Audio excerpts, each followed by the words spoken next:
so many of us recall. Call of the wild, call of a child, call of a garden wall. Turn it around, turn it inside out, soon others will come.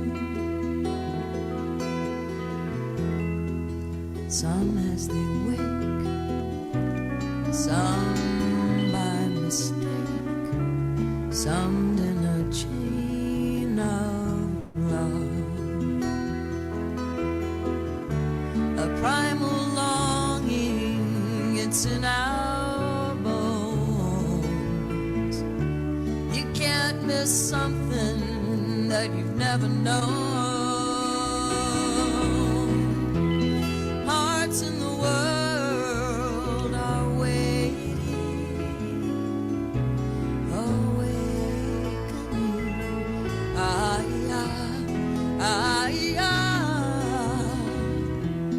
Hearts in the world are waiting, waiting.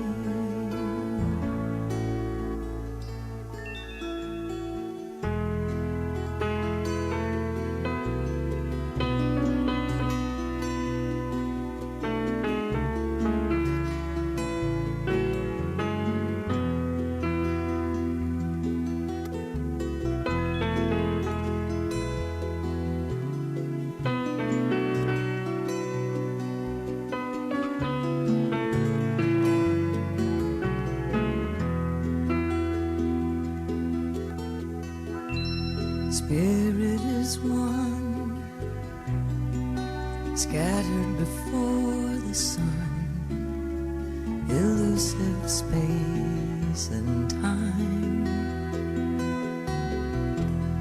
end of an age, end of a cage, end of a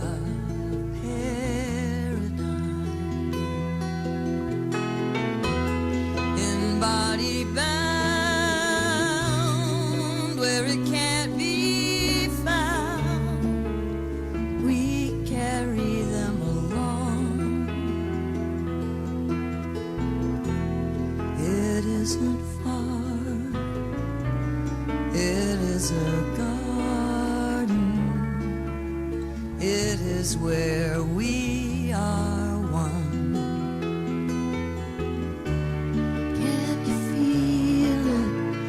must be home. You can't miss something you've never known.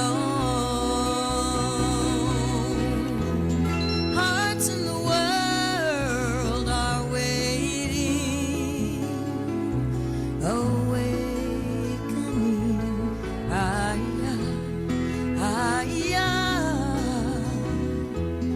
Hearts in the world are waiting.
I saw a friend of mine walking on a winter's day, taking a path that had one time been mine, crumbling now I see the garden wall is falling down. The embrace of passing time,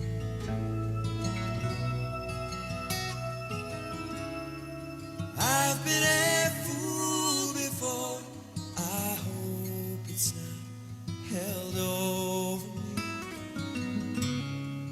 burning my feet upon the drifting sand,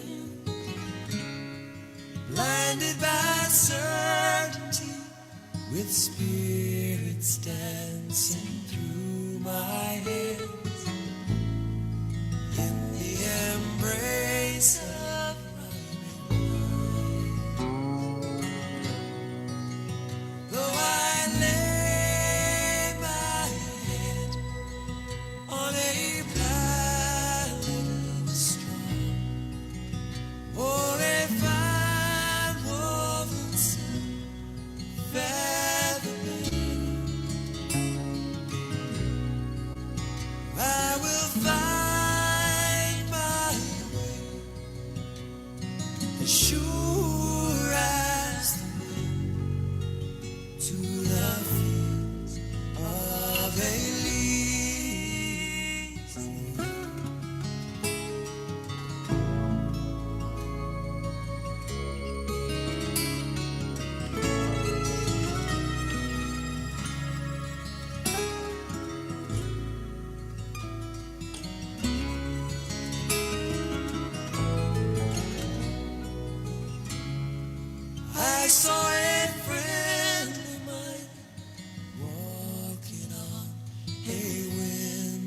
Day, taking a breath that had at one time been mine, stumbling now I see the garden wall beneath my feet, in the embrace of passing time.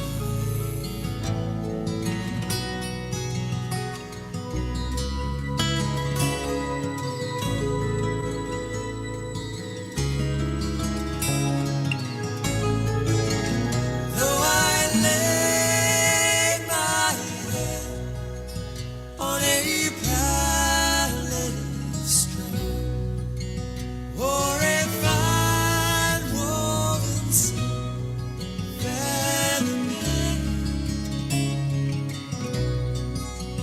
I will find my way as sure as the wind to the fields of a lazy heart.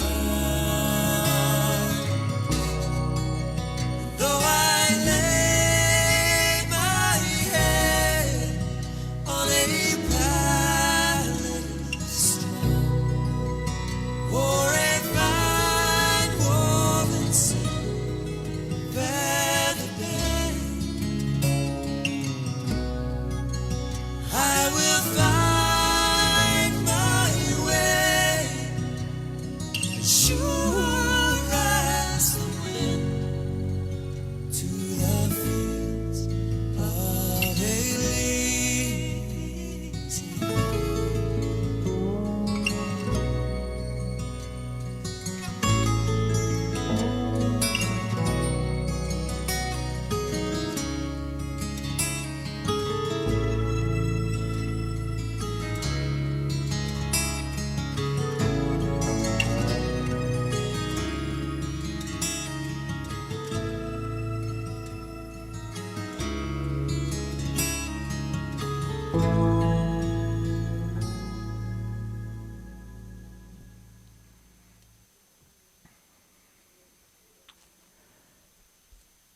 Good morning.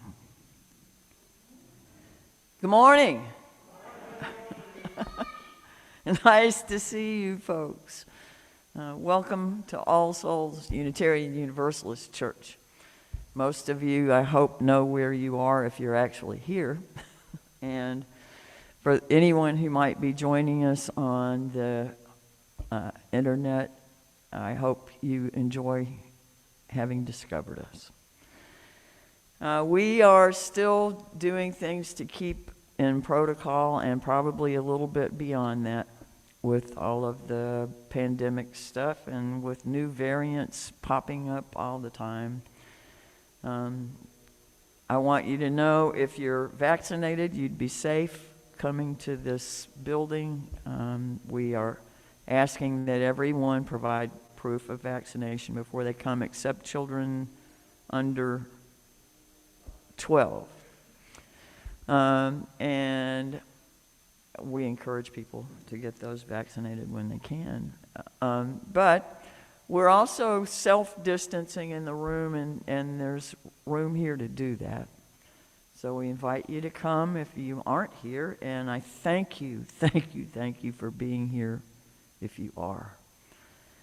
This is a congregation that's built on covenant rather than creed. We don't have to think alike, to love alike, and believe that one of the most foundational principles of life and virtue is love. That's not something that we have actually cobbled as a congregation. Part of it you can blame me for if you disagree with it. But we front load the service with a little bit of information, and to that end, I would like to invite one of our board members up to do some announcements. Rebecca Tuggle, if you would please come share with us what you have. Thank you. Good morning. I'm Rebecca Tuggle. I am the treasurer for All Souls. And I am board person of the month of the day today. So I will be doing the announcements. Start off with volunteers of the month, which luckily we happen to have them in the house today. The Russell Pecks, James Russell and Jennifer Peck. James Peck and Jennifer Russell. I swapped that up quick. In addition to being very busy with their own work lives and parents of 2 wonderful children. If you don't know Ava, Kate, and Jackson, get to know them. They're really cool. But also, they work tirelessly for this congregation. James is up in the choir loft running sound. Jennifer, I can't even, but most recently and most assuredly helping a whole lot with Louisiana aid to immigrants in detention. But again, I think we need to give them a round of applause just for all of the wonderful things that they do that it would take me too long to mention. So thank you. Give away the plate this month, because we always give away part of our proceeds that we get in through your donations to a worthy cause, usually a local worthy cause, and this one is very worthy. Highland Center Ministries, with whom we do the Highland Blessing Dinner, but they also have a clothing closet. They do microloans. They do so much good for the Shreveport area that we always want to help them as much as we can. But in addition to all of that, they've also been providing sleeping quarters and a central coordination point for Louisiana aid to immigrants in detention. So that is who we are benefiting this month. Zoom lunch will be on Wednesdays, as it usually is every Wednesday at noon. It gives you a chance to check up and check in with your friends from All Souls here, so you are definitely invited for that. There will be links in the chat, I'm sure, for that. Larry Andros, who leads our meditation for the worship service, provides sitting Buddhist meditation on Saturdays at 10:30. That is also via Zoom. For more information on that, please see the links in the chat, but you can reach Larry via email or phone. We will have our All Souls Holiday Market next Sunday. That's going to be December the 12th from 1 to 4. We are still taking, anybody who would like to do that. It's a $25 fee. You get your own parking space, basically, to set up for whatever wares you intend to sell. We have a link on our Facebook page, and there will be links in the chat, I'm sure. Mask will be required, even if it is outdoors, just to keep everybody safe. And then, of course, since I am treasurer, and time to remind you that we are in pledge drive season, along with so many other people. Right now, we've got some outstanding 2021 pledges, as we usually do this time of year. Currently, 2022 pledges, we have 11 of those, and a total pledged of just shy of $44,000. So just to let you know, it takes about $150,000 a year just to keep the lights on, to keep things running, to keep the paid personnel that we have, which includes Barbara and Susan, Jan, our wonderful bookkeeper, and Deborah Warren, who keeps this place clean. So it would behoove us to raise as much money as we can, and so I am asking for your help in that. It does not matter how small. There is no contribution too small. We can use all the help we can get, because, quite frankly, we are who benefits this church, and we are benefited by this church. So please be generous. Thank you. I'll shut up now.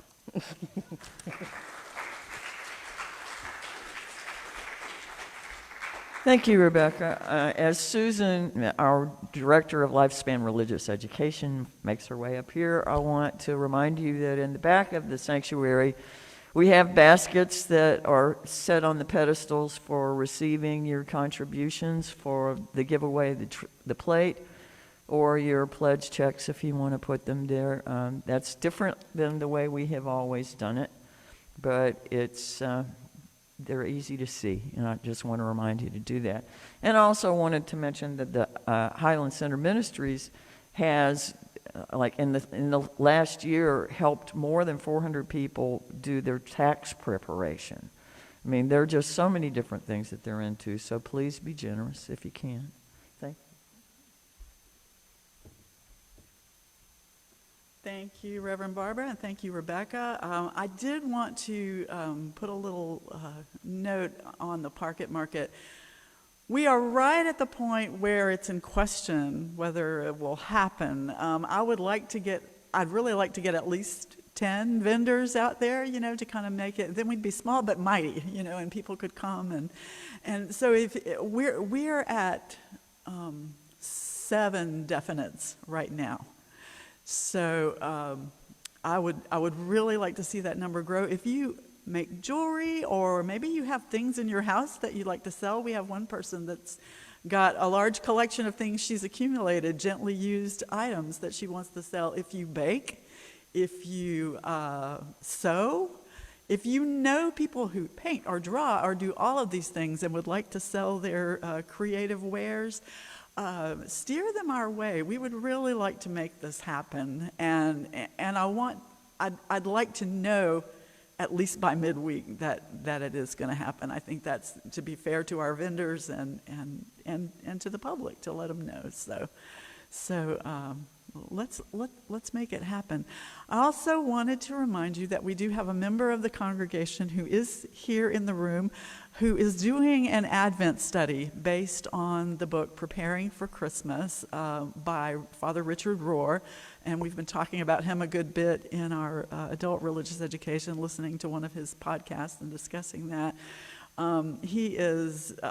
It is from a Christian perspective. It's wonderful things about how to really get the most out of this really contemplative season. And so I would really recommend that you do that. It'll be 3:00 this afternoon via Zoom. If you get the adult RE link in your email, that's actually the link we're going to use, but I'll also post it to Facebook and to, or maybe some kind gentleman who is off-site posting links on Facebook will do that for me. I would really appreciate that, Steve. Thank you. But we are going to use the adult religious education link for that this afternoon at 3. And I think that is all I have. Thank you.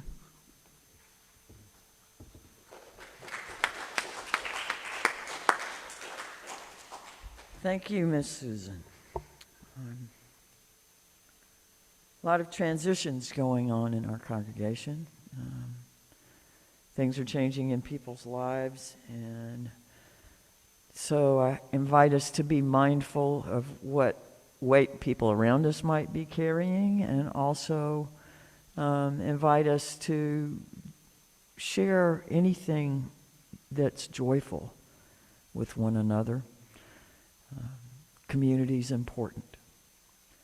We've been without an in-person community for a very long time, and coming back together, I hope we can begin to actually palpably feel the energy of being together. So if you will now, I'm going to ask this again this week. For me, it's difficult to watch a face talking for a long time with a mask on because you can't see anything. I want to ask if there's, because I am so far away from y'all, do any of you have misgivings about me taking my mask off to be here in the pulpit?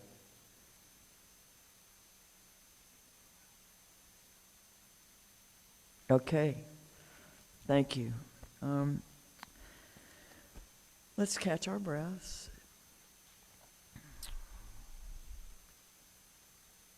Let our shoulders fall away from our ears and try to remember that big, what I will call oneness or wholeness, of which we are all a part.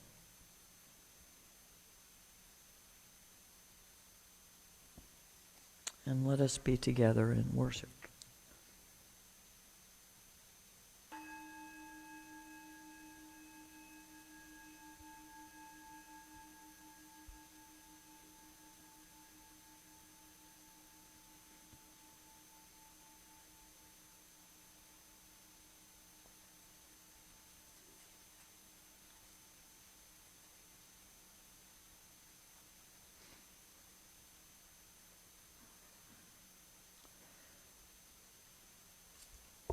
Our church is the bridge between the past and the future, linking those who walk in the way of the Spirit. We seek to support and sustain one another no matter what befalls us through all the ages and stages of life. We teach our children what it means to be human. We help our members live in right relationship and to honor the mystery in which we live and move and have our being. As frozen earth holds the determined seed, this sacred space holds our weariness, our worry, our laughter, and our celebration. Let us bring seed and soul into the light of thought, the warmth of community, and the hope of love. Let us seed together, hear together, love together, and let us worship. I would invite those who are part of the chalice lighting reading to come up and help lead our children's chalice lighting before we begin the second part.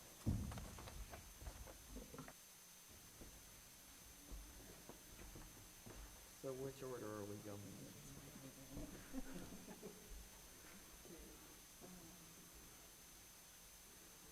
I know, but I meant on the stage.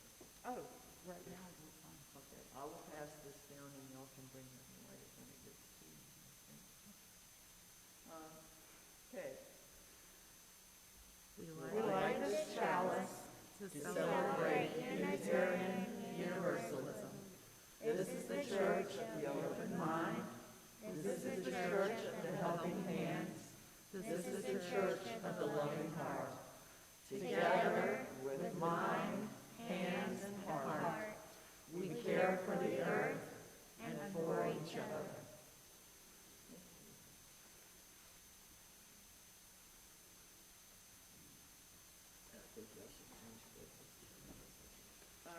Across the generations, we've carried the flame. We fought the injustice, sang the songs, spoke for truth, and built something lasting. We join in the line and we carry the flame forward. Across the generations, we are tending the flame.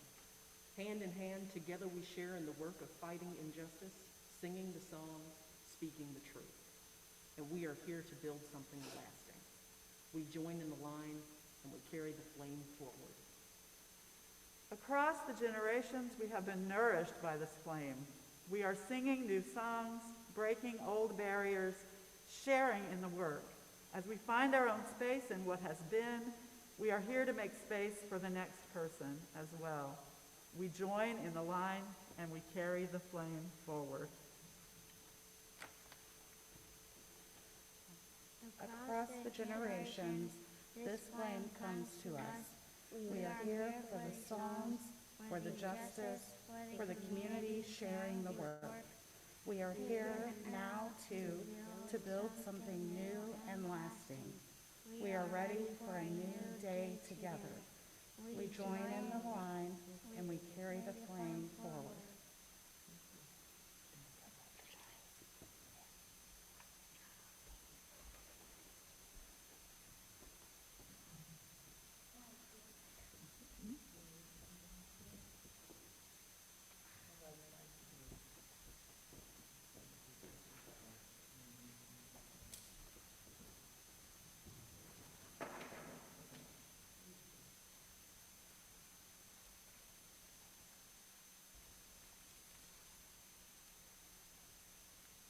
Thank you. It'll grow. Thank you. Good job.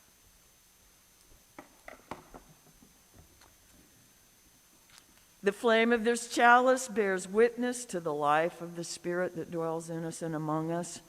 By its light, we seek to raise up those things that are precious and beautiful, holy and just for our reverence. A chalice lit in our midst is a symbol of our liberal faith, a faith built on the foundation of freedom, reason, and tolerance, a faith sustained by acts of kindness and justice, a faith that visions a world flourishing with equality for all her people, a faith that demands the living out of goodness, a faith that requires thoughtfulness, a faith of wholeness. This tiny flame, it's there.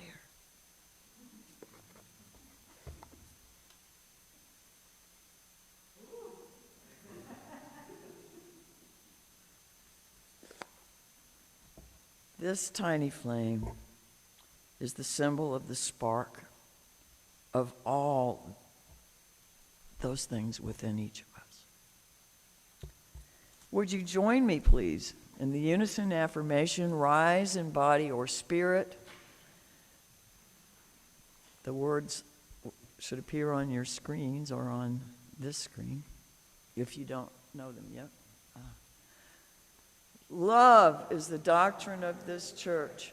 The quest for truth is its sacrament, and service is its prayer. To dwell together in peace, to seek knowledge and freedom, to serve human need, to the end that all souls shall grow into harmony with the sacred. Thus do we covenant with each other. Thank you. We have an opening song, if you'll remain standing. It's one verse of a familiar melody, I think, for many of you. We sing now together.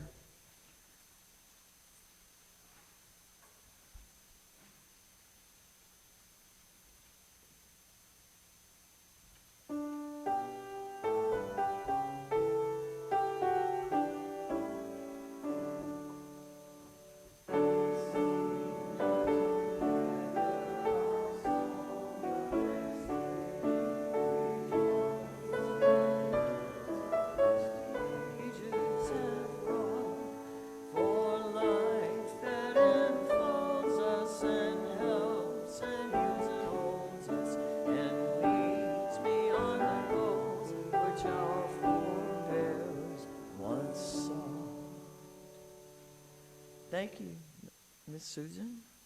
Take her away. Please be seated.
Sorry, I wasn't sure how else I was going to handle that with the microphone.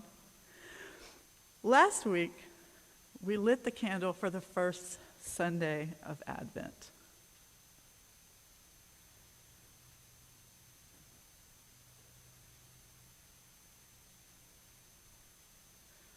The candle of hope. And we talked about how Advent is a season of waiting. Waiting for the birth of the child Jesus, waiting and yes, hoping for the birth of the light to the world and the light in us. And we talked about how 3 of the 4 candles are purple, because purple signifies a season of prayer and meditation and quiet thoughtfulness, a chance to slow down, to breathe, to resist all that calls us to anxiety and frenzy in this season that can so often be too much of everything. And so on this second Sunday of Advent, we light the candle in the name of love.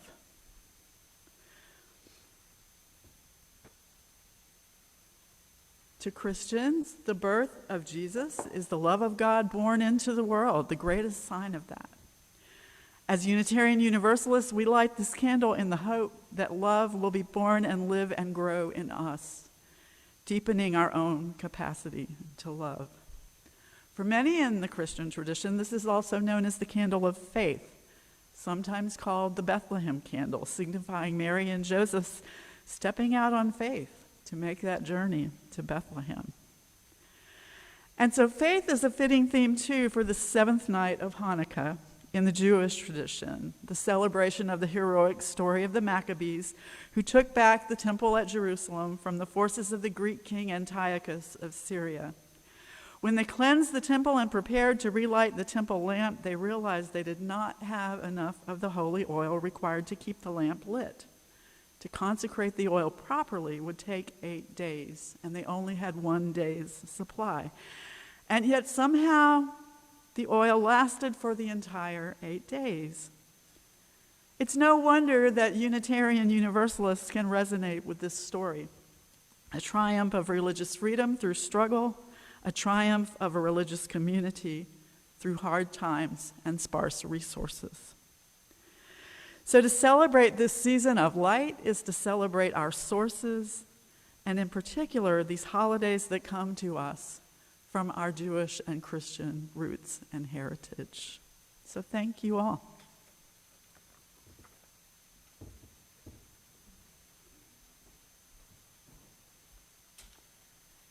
We have another song to sing between. You can remain seated if you care to, Miss Susan.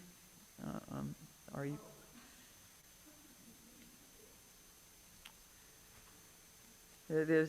"'Tis a gift to be simple." We have our beloved Miss Susan wearing many hats today. I'm afraid this is not unusual. It's in a season of gratitude and hope. I am grateful for her and hope she never leaves us.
I invite Larry Andros to lead our meditation. Larry?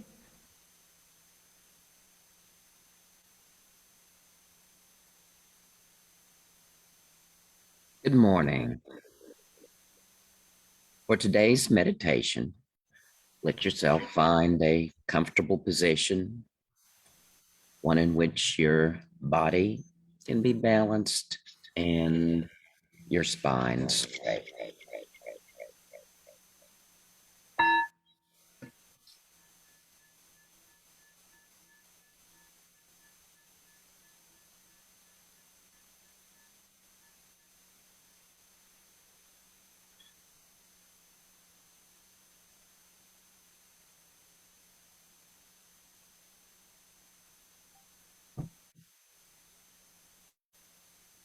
Begin with a deep, comfortable breath, shifting your attention to your heart space, and imagine breathing in and out of your heart. Allow your breath to deepen and slow. Allow your breath to be soft and kind. Today, as your attention turns toward that quiet wisdom deep within, reflect. Today, tomorrow, and every day, I must choose.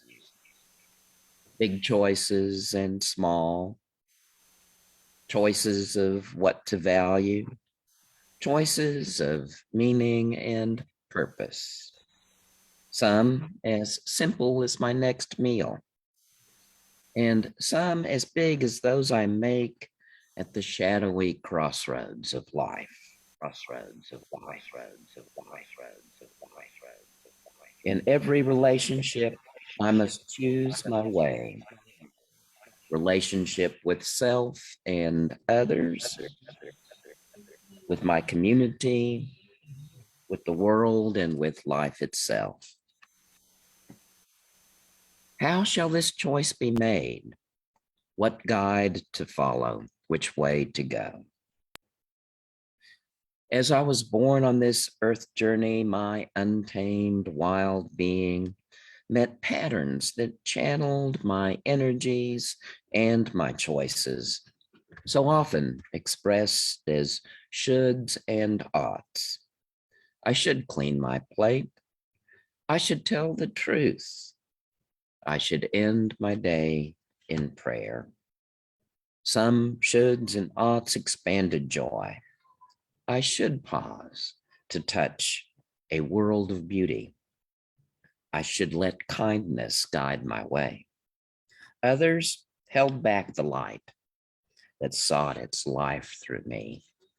Feelings I should not feel. Desires I should not have. Truths that I should never speak. A self and life I ought to have that were not true to me.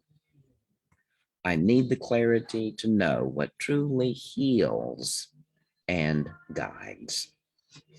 Today, as I pause in this sacred time and space, I am at a crossroads and choose yet again. As my guide, I now choose the wisdom deep within my heart. I trust a guidance sure and true that seeks a life more free and a world more beautiful. This guiding wisdom is not mine alone. It speaks in every heart, in every time and place. I hear it in the words of ancient sages. I see it in the eyes of a newborn child. I find it in the footsteps of elders who have walked the path before me. I will walk hand in hand with beloved community as together we learn and live the ways of peace and healing. The shoulds and oughts that resonate with life itself and that inspire our hearts to joy. May we let that light of truth burn brightly for generations yet to come. In this sacred moment, I center in my breath. Breathing in, I choose wisdom as my guide.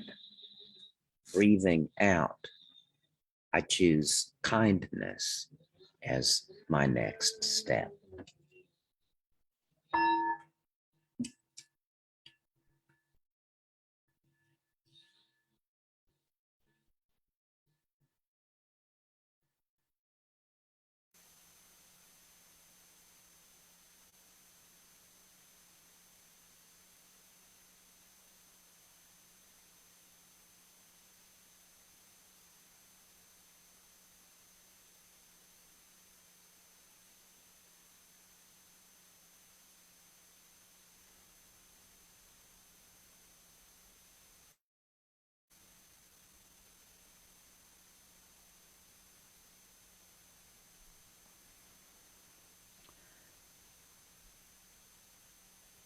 This morning, as we do our candle lighting, I want to invite those who don't care to participate in the candle lighting to sing along with a hymn. The lyrics will be on the screen.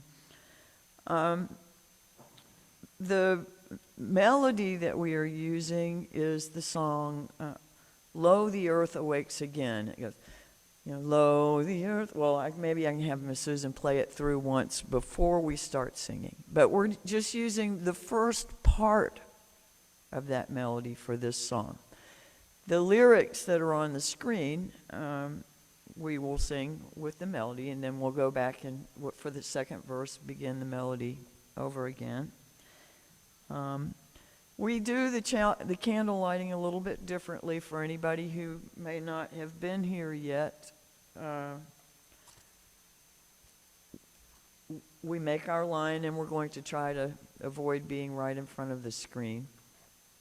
I mean, you can walk in front of it, but please don't stand there. We can leave a space if we need to. And we'll be taking a match, lighting it from the chalice, and then lighting our candle with the match. The matches may then be pushed into the sand to snuff them so that we don't have to have a lot of blowing things out, okay? Miss Susan, would you play through the melody one time, or the music?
in years gone by, we have made a point of moving through seasons in our study courses.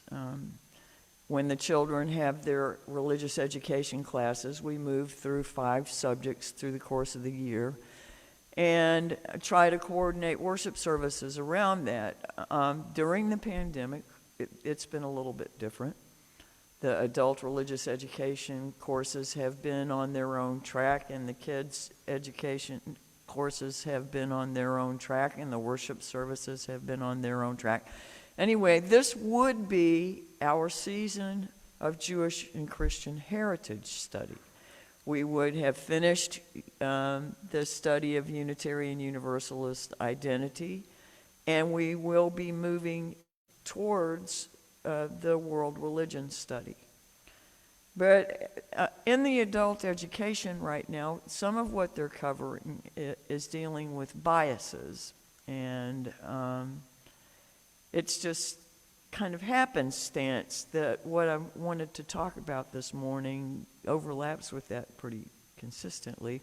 I will leave it to you to pull out the biases that it relates to, for those of you who are having the classes. Anyway, for a number of years, when I attended Unitarian Universalist Association General Assembly, our annual international gathering of representatives from the UUA, where we vote on a whole lot of things. Anyway, my favorite workshop host was Galen Gingrich. Reverend Dr. Galen Gingrich is the senior minister at All Souls Unitarian Church on the Upper East Side in Manhattan, New York.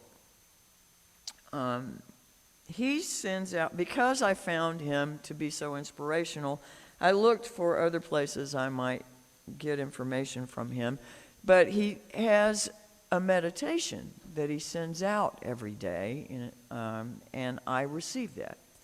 They are typically small quotes from one source or another, whether it's scientists or poetry,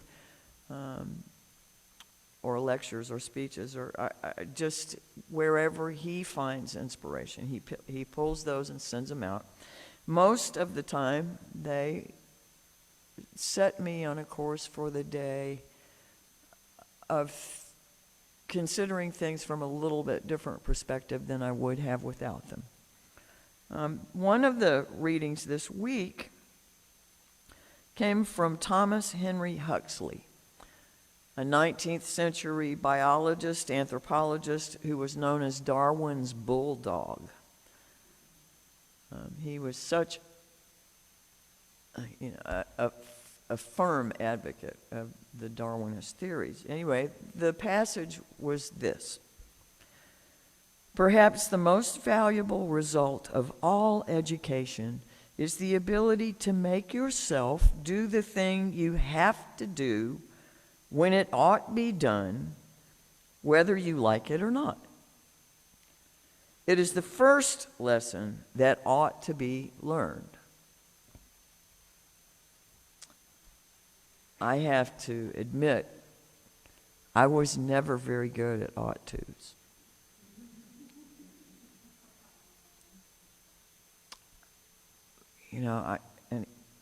At first I kind of bat this reading around in my head and thought myself back on aspects of my own self-discipline and lack of it.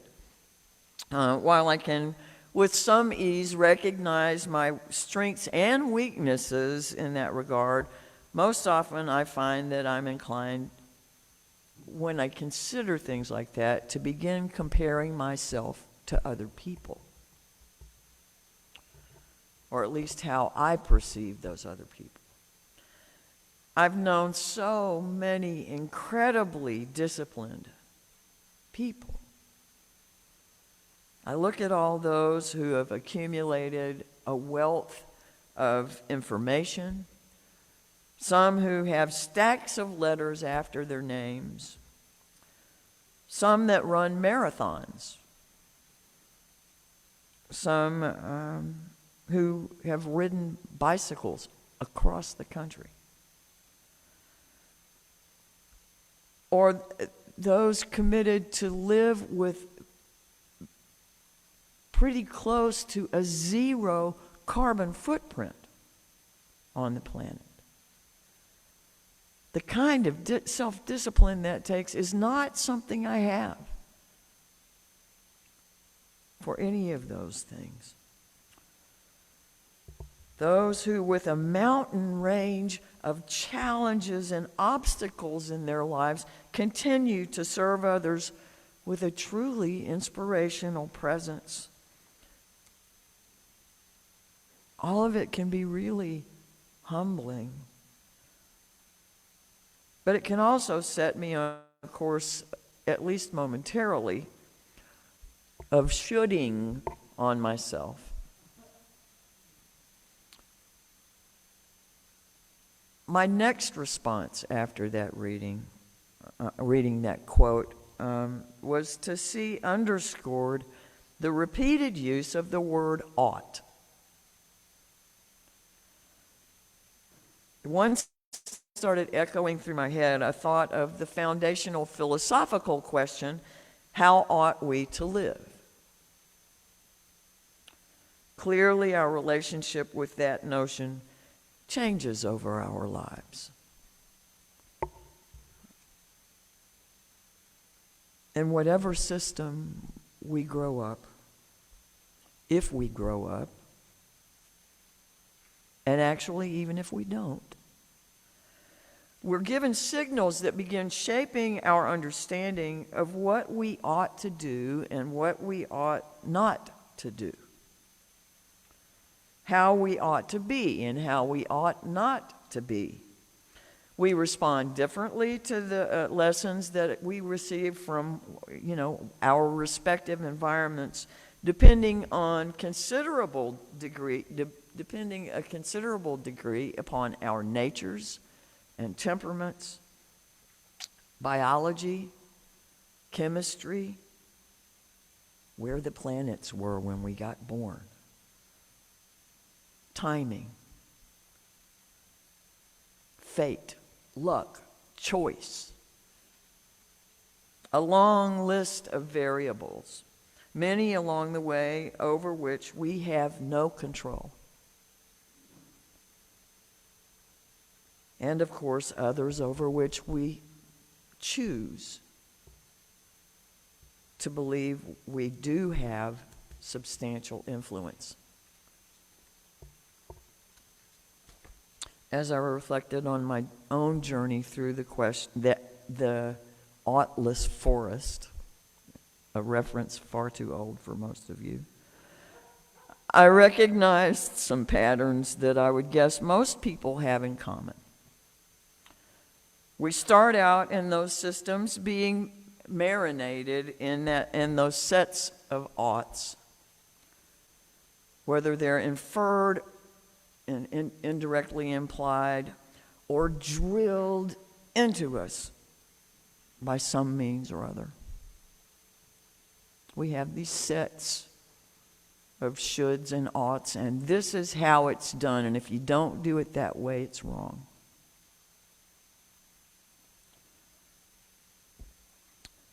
Because we want to be accepted, because we want to be loved, because we want to survive when we're small, even before we have the cognitive skill to begin to wrestle with these things about whether that particular set of oughts and shoulds holds true for us.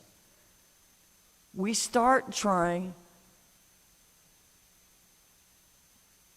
to successfully navigate with that set of shoulds and oughts, because if we don't, we might be abandoned.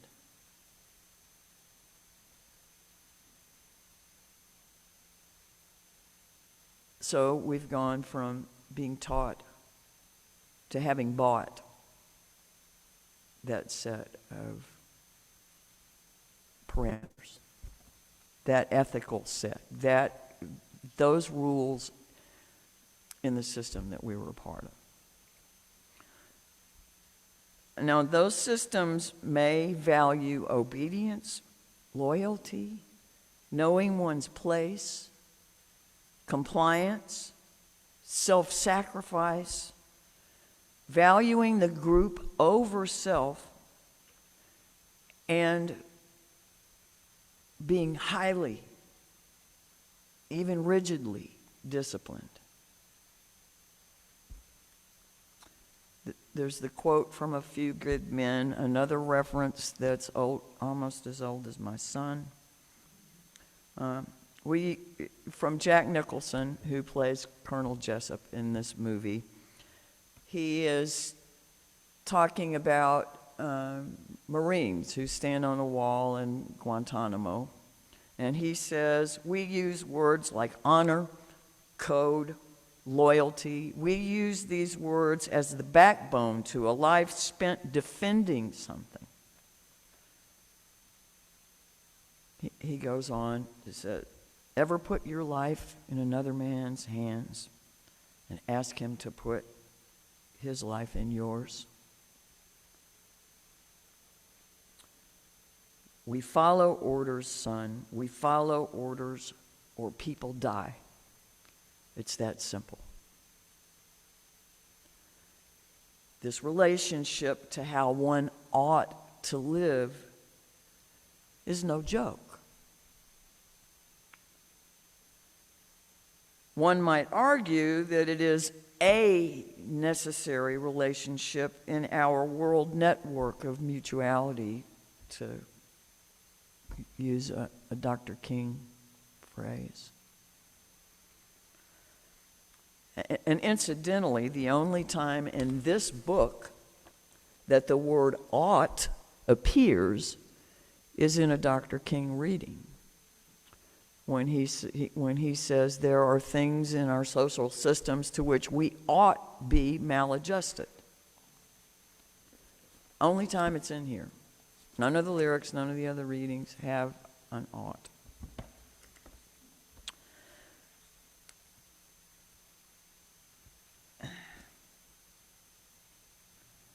Those systems from which we acquire our initial relationships with how we ought live may, on the other hand, value creativity, individuality, looking out for number one, cooperation, but not acquiescence, self-reliance, self-actualization, choice, independence as juxtaposed with interdependence. It goes without saying that most of our initial systems, I think, are some combination of all that stuff.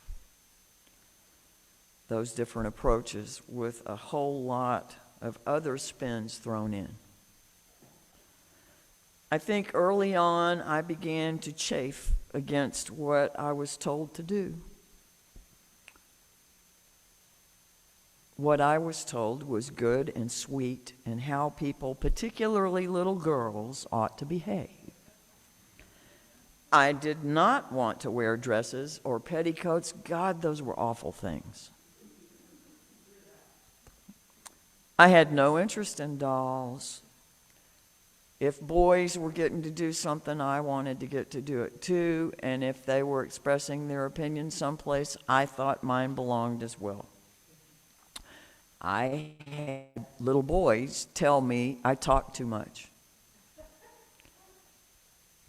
I'm not that talkative a person. It was just that I was giving my opinion. Still, my family spent a number of hours every week at a church, which included Sunday evening activities.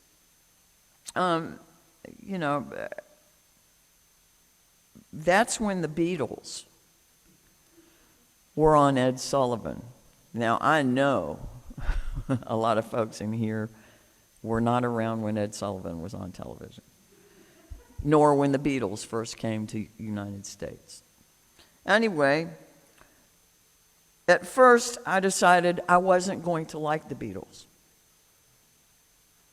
because people were acting like idiots about them. I didn't know anything about them, and because my tribe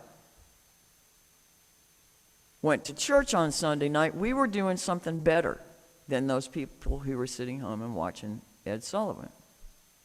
So in that way, I was buying into the system of rules or the oughts. And in that regard, I kind of followed suit. But as I gained a few years, I began resisting more actively. My folks wouldn't let me go to parties where people's houses in which the adults drank. Ever. I appreciate that. The people that I thought were cool, that were my friends at school, had families that did include alcoholic beverages sometimes. Before, I had grown up in a closed system where all the friends I had either lived within a block or they were all members of my church. And as I got older, I began making friends in school that had different backgrounds and different circumstances and different sets of oughts. For a long time, I'm ashamed to say, I lived my life trying to be as unlike my family as possible. I started drinking and smoking and hanging out with the hippies in my school and picked up a lot of their their habits. I won't put a judgment on them. I was fighting all of those oughts that were held by my immediate family and their families and the church that I belonged to and grew up in, and some of the ones from the schools I was attending. And I paid a price for that. Defiance, reacting. I missed out on a lot because of it. My dad was a man with an easy laugh, a calm manner, good business sense, craftsman-like skills in a whole lot of different areas, a green thumb, and untold generosity. My mother worked at being respectable and keeping a low profile. She's always had a manner that made men feel protective of her and simultaneously good about themselves. There are many people in here that will swear I did not pick that one up genetically. I apologize.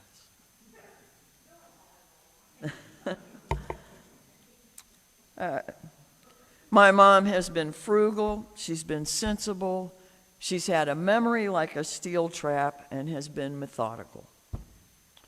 All of those things, if I had not resisted so hard and had done a little bit more to develop that skill set from my parents, I would have had a lot of skills that would have helped me in this job.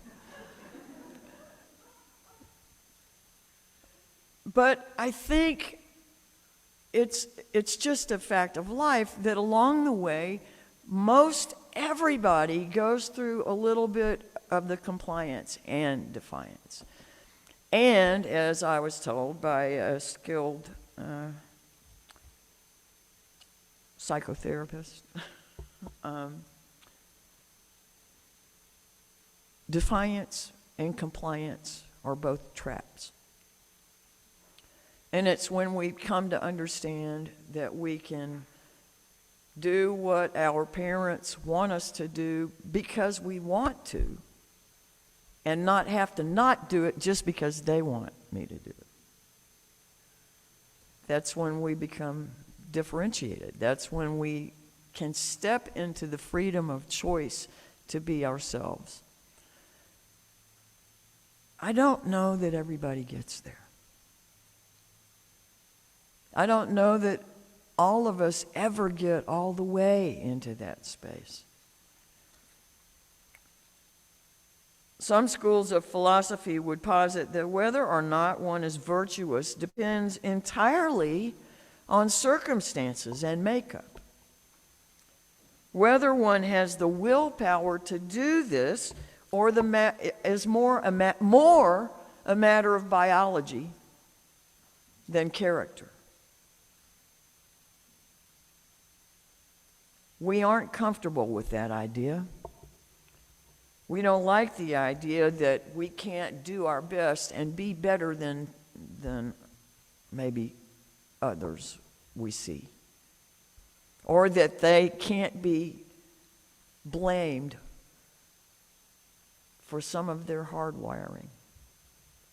They may not have grown up in or shared the same kind of household.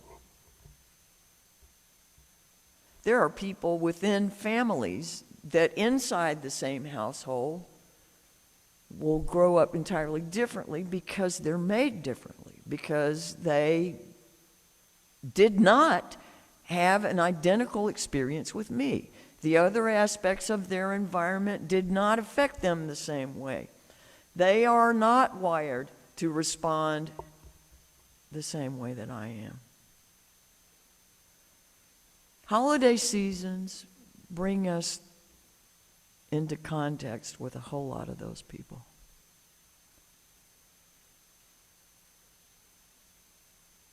There's a lot more to it than just how smart people are,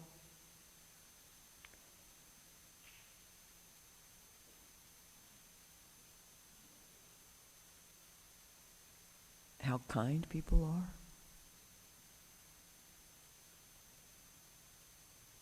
And part of our growing edge is to find ways to connect to the bigger whole when we're up against that.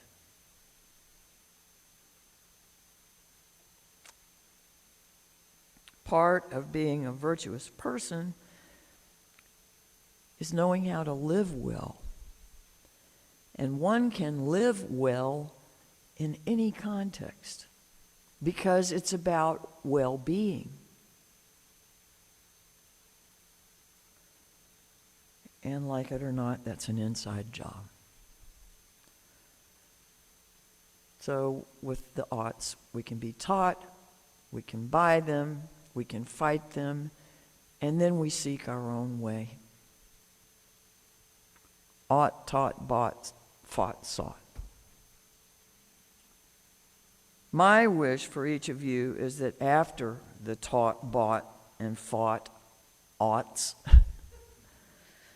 you'll have the peace and understanding in your own life, in your own self, that you've sought. May it be so. Amen.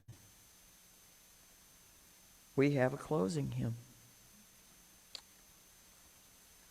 It's 135 if you want to look in your gray hardback hymnal, Singing the Living Tradition. The words will be up here, and Ms. Susan, after she gets things set up on the computer, will come play that for us on piano. It would be wonderful if you would rise in body or spirit to join us in that song, please.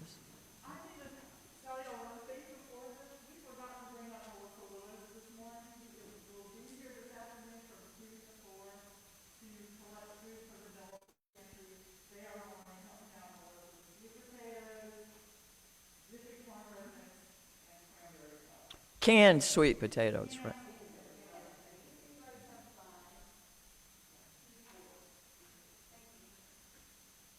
Two to four, canned sweet potatoes, Jiffy cornbread mix, and what?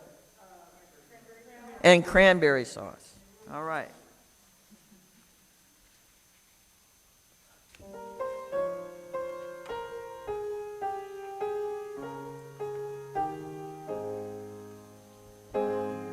Happy are they born or taught who cannot serve another's will, whose arms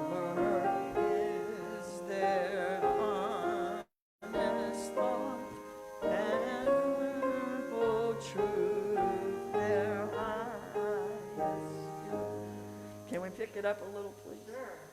Whose passions not their rulers are, whose souls are still and free from fear, not tied unto the world with care of public fame or private ear, who have their lives from rumors free, whose conscience is their strong retreat, whose state no flattery can feed, nor ruin make the oppressors great. All such are free from servile ends, from hope to rise or fear to fall. They rule themselves, but rule not lands, and having nothing yet all. May you know the freedom between defiance and compliance, between the dawn and dusk of our being. Let us be brave and loving. In our little passage through the light, let us sustain and forward the human venture in gentleness, in service, and in thought. May you know the peace the world cannot give. Ashe, so be it. Blessed be. Go in peace.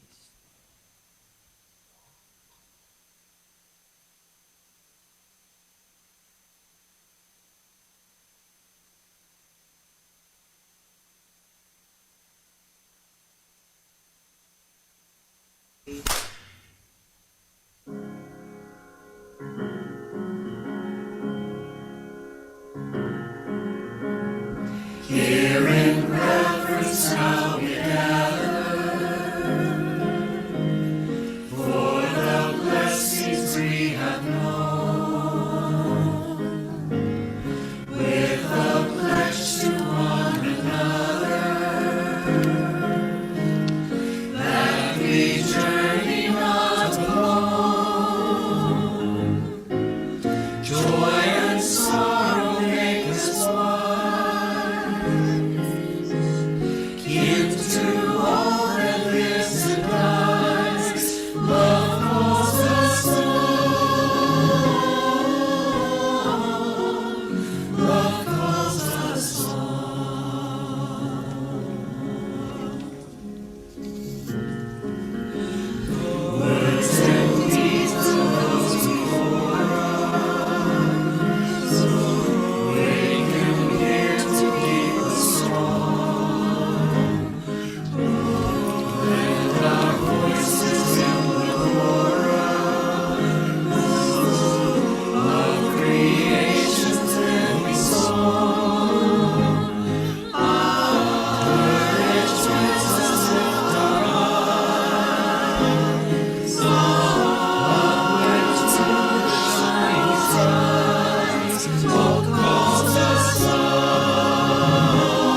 gracious power, Spirit